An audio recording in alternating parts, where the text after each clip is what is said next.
And this present window of opportunity, during which a truly peaceful and interdependent world order might be built, will not be here for too long.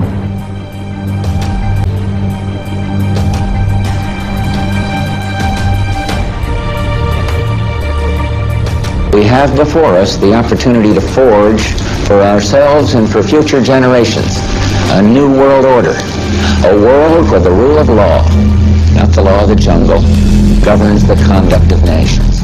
We'll tell you any shit you want to hear. We deal in illusions, man. None of it is true. You're beginning to believe the illusions we're spinning here. You're beginning to think that the tube is reality and that your own lives are unreal. You do whatever the tube tells you. You dress like the tube. You eat like the tube. You raise your children like the tube. You even think like the tube. This is mass madness, you maniacs. In God's name, you people are the real thing. We are the illusion. When we are successful, and we will be, we have a real chance at this new world order, an order in which a credible United Nations can use its peacekeeping role to fulfill the promise and vision of the UN's founders. It's the need for a new world order, but it has different characteristics in different parts of the world. And the President outlined his vision of a new world order in which the US would participate fully, We'll tell you any one rooted on four basic principles.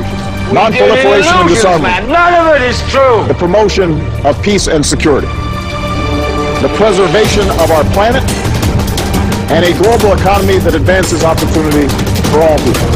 The affirmative task we have now is to actually create a new world order. A world in which there is the very real prospect of a new world order. It's about the future of Europe and a new world order.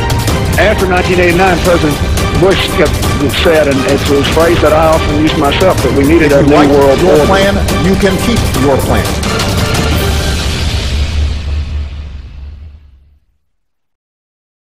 I would like to discuss the recent revelations of the connection between the CIA and Hollywood via 34-year CIA employee John Rizzo, who broke the organization's Omerta Code of Silence, supposedly, and wrote a book outlining lots and lots of truth. I mean, this has been going on.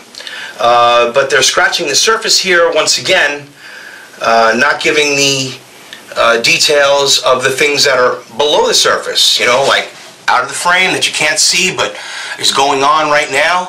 For example, it's absolutely on record here in this book that he wrote. It's called Company Man, 30 Years of Controversy and Crisis in the CIA. Whistleblower Rizzo, who was general counsel for the entire CIA, admits the CIA has long had a relationship with the entertainment industry, devoting considerable attention to fostering relationships with Hollywood movers and shakers. This is all true. There's a project called Mockingbird, which was used actually to influence the media, the news, and Hollywood. How interesting is that? And we're going to go into that in detail here in just a few moments. But I just want you to understand that they're leaving so much out of this picture that it's truly another piece of COINTELPRO work. The fact that we know Angelina Jolie is CIA, CFR, CIA, the whole thing, she plays CIA agents. Same thing with people like Steven Seagal. Same thing with people like George Clooney.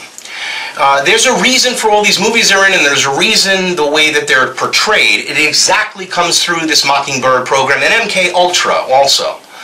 So let's get into this a little bit deeper. Stay tuned.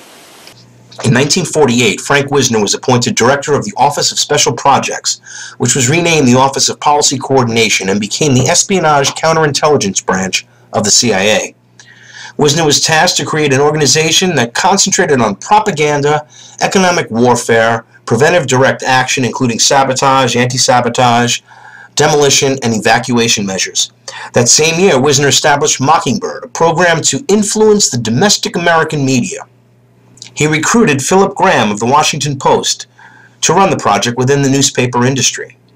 Graham himself recruited others who had worked for military intelligence during the war, including James Truitt, Russell Wiggins, Phil Galen, John Hayes, and Alan Barth. Others like Stuart Alsop and Joseph Alsop, James Reston, were also recruited from within the Georgetown set. Remember CFR insider Carol Quigley, Bill Clinton's globalist mentor, taught at Georgetown. According to Deborah Davis, Catherine the Great, by the early 1950s, Wisner owned respected members of the New York Times, Newsweek, CBS, and other communications vehicles. Cord Meyer was tapped by Allen Dulles to become Mockingbird's principal operative. One of the most important journalists under the control of Operation Mockingbird was Joseph Alsop, whose articles appeared in over 300 different newspapers. According to Nina Burleigh, who wrote a book called A Very Private Woman, these journalists sometimes wrote articles that were commissioned by Frank Wisner. The CIA also provided them with classified information to help them with their work. According to Alex Constantine, Mockingbird, the subversion of the free press by the CIA in the 1950s, some 3,000 salaried and contract CIA employees were eventually engaged in propaganda efforts. Wisner was able to restrict newspapers from reporting about certain events. For example, the CIA plots to overthrow the governments in Iran and Guatemala. Tom Braden, head of the International Organization Division, played an important role in Operation Mockingbird. Many years later, he revealed his role in these events. And I quote, "If the director of the CIA wanted to extend a present, say, to someone in Europe, a labor leader, suppose he just thought this man could use $50,000. He's working well and doing a good job. He could hand it to him and never have to account to anybody. There was simply no limit to the money it could spend, and no limit to the people it could hire, and no limit to the activities it could decide were necessary to conduct the war, the secret war. It was a multinational. Maybe it was one of the first. Journalists were a target, labor unions a particular target. That was one of the activities in which the communists spent the most money." Speaking of communists and Tom Braden, here's a clip from Crossfire in 1983, in May of 1983. With Congressman Larry P. McDonald.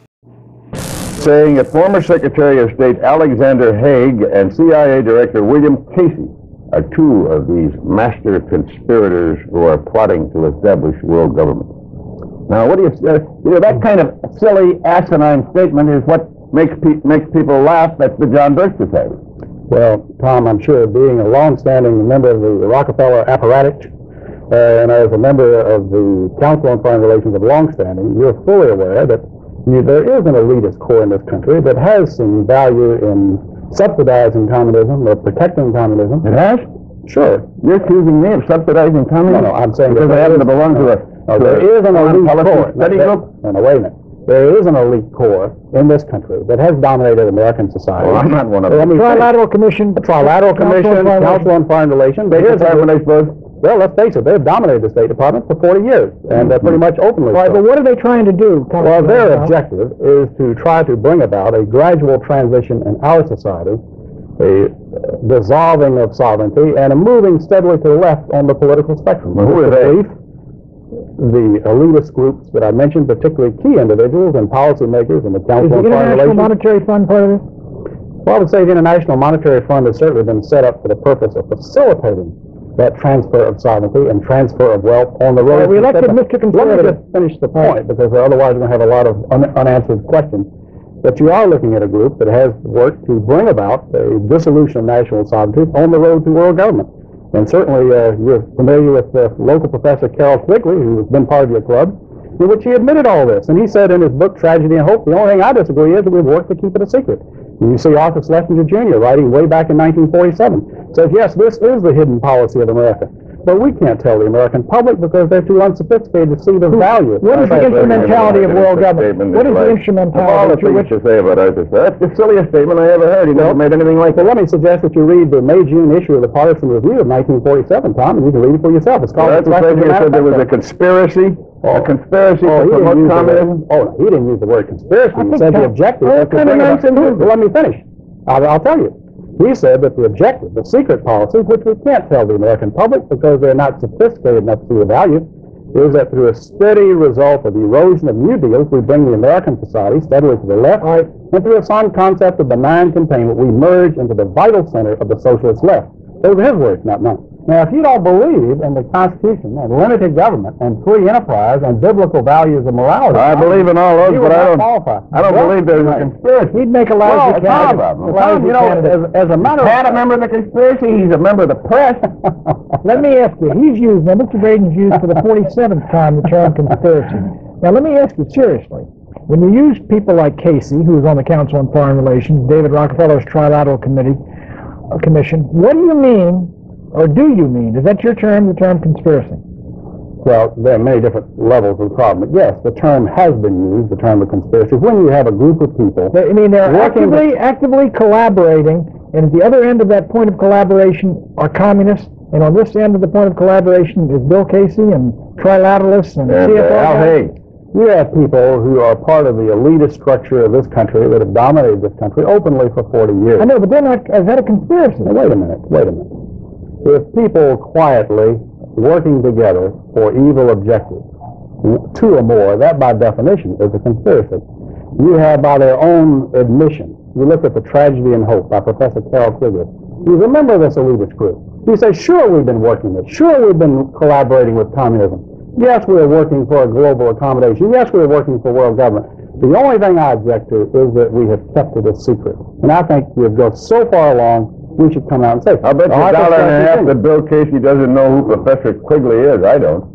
He's at Georgetown a number of years ago. He died a couple of years ago, and he wrote The Tragedy and Hope. He's a very noted member of your club, Tom. Tom, you've got to broaden your reading a little bit. What I ought to do is read more about conspiracies, and that's why I'm interested in... Well, I'll tell you what you ought to do is go back and look at your founder, Edward Mandell House, because he wrote the book Philip Drew Administrator, and in there, Colonel House said that what he envisioned for the world was a world government along socialist lines as envisioned by Karl Marx. Now, that's your leader. Now, Tom, so you got to go back to the beginning. Well, his leader was Woodrow Wilson. Do you think he was a communist? No, I think Woodrow Wilson was his follower. I think Edward Mandell House dominated Wilson, not the other way around. Mm-hmm. And so Edward Mandell House, that was, we ought to make that clear. He was President Wilson's alter ego. That's correct. Yeah. So he is the real villain from which all these conspiracies... No. He is a major figure, Tom, but there has been, unfortunately, in the West, an element. There are good members in the Council on Foreign Relations, dedicated, patriotic people. You've had Sproul Braden, who was a member of the Council of the Berkshire Society, and Council on Foreign Relations. You've got some dedicated people, but the driving forces have very clearly been willing to collaborate, subsidize, work for technology transfer for what they feel is some type of an accommodation and merger. And I submit this would be a disaster for the American Republic. Are there any in Congress? Sure. In 1956, Dwight Eisenhower became concerned about CIA covert activities and appointed David Bruce as a member of the President's Board of Consultants on Foreign Intelligence Activities. Bruce wrote a report on the CIA exposing their covert actions, and I quote, "were responsible in great measure for stirring up the turmoil and raising the doubts about us that exists in many countries in the world today." And in the world today, in 2014 as well. Okay, the evidence, is, as you can see, is overwhelming about all of this information that is suppressed. We know it's suppressed. Angelina Jolie is running around now. Alyssa Milano is for UNICEF. I mean, these organizations, the United Nations, are destroying the sovereignty of nations. Their goal, this elitist club, the New World Order elite, their goal in their own papers, and you can read Silent Weapons for Quiet Wars, they're going to take over the financial, put all the consolidation of financial power into under one umbrella, their umbrella. And from there they will control the world, and their depopulation plans, it's already on, it's there, the Club of Rome. Please, don't believe a word I've said today, but research every word. Find your own truth. There is only one truth. Seek and you'll find it.